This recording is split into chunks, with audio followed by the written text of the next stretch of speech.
Natanggap na ng pamilya ni Mary Jane Veloso ang kopya ng Notice of Execution para sa Pinay na nasa death row sa Indonesia. Pero naniniwala silang mababaliktad pa ang sentensya. Mismong si Mary Jane ang sumulat kay Indonesian President Joko Widodo para humingi ng pardon. At mula sa Indonesia, nakatutok live si Emil Sumang. Emil? Pia, Jiggy, kulang sa 2 oras na kapiling ng pamilya Veloso si Mary Jane matapos silang pahintulutan ng Prosecutor's Office na makapunta sa Nusa Kambangan Prison Island dito sa Cilacap, West Java Province, Indonesia. Narito ang aking report.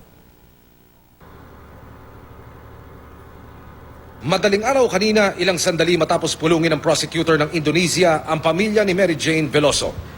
Hindi napigilan ng ina ni Mary Jane na si Celia ang maging emosyonal matapos matanggap ang kopya ng Notice of Execution sa kanyang anak.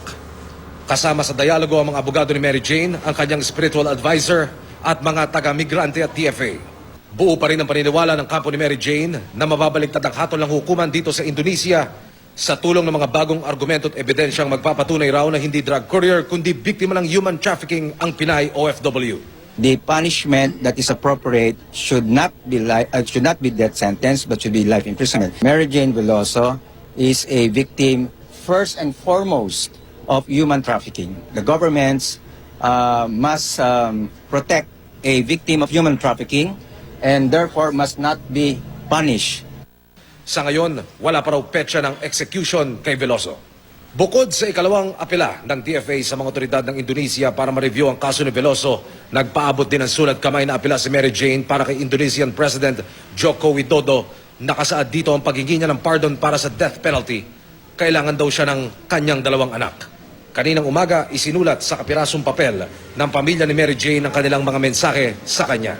Hanggang nandito kami, ang isipin mo, mahal na mahal ka namin. Kung ari nga lang nandun ako sa mami, kung di nga lang kayo na anak ko, ayaw ko lang pumunta.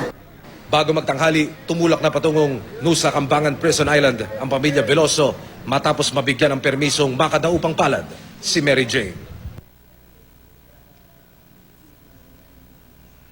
Nakabalik na sa hotel ang pamilya Veloso mula sa prison facility. Maayos daw ang lagay ni Mary Jane na bukod sa napakaligaya ng sila'y makita, pinawi nito ang pangamba ng pamilya at nagsabing patuloy na manalangin para sa kanya. Jiggy. Maraming salamat, Emil Sumang.